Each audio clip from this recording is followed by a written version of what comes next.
Tsaka masarap din kasi talaga mag-ano, na parang na-inspire ka sa video mo. Natatawa ka na lang pag pinapanood mo eh. Okay naman siya, tingnan mo. Tingin ko kayo sa gabi. For ano lang yan, 4K resolution lang yan. TikTok lang yan ako nag-edit.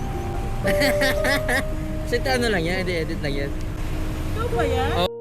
Oo, ako yan. Ikaw yan? Ako yan. Hindi, yung yan. Yung ano? Nakakambay ka ba? Huh? Hindi nakita mo na ba ako?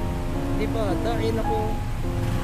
Yun nga yan, kuya eh. Parang nag-ata Ayun nakita mo. Yan lang yan. Yan nga. Yung ano? Sasakay na ano, tapos yung pala naka-ano. Alam mo ako yun. Napanood pa na pala yun? Ang galing yun, no? Yeah, boy.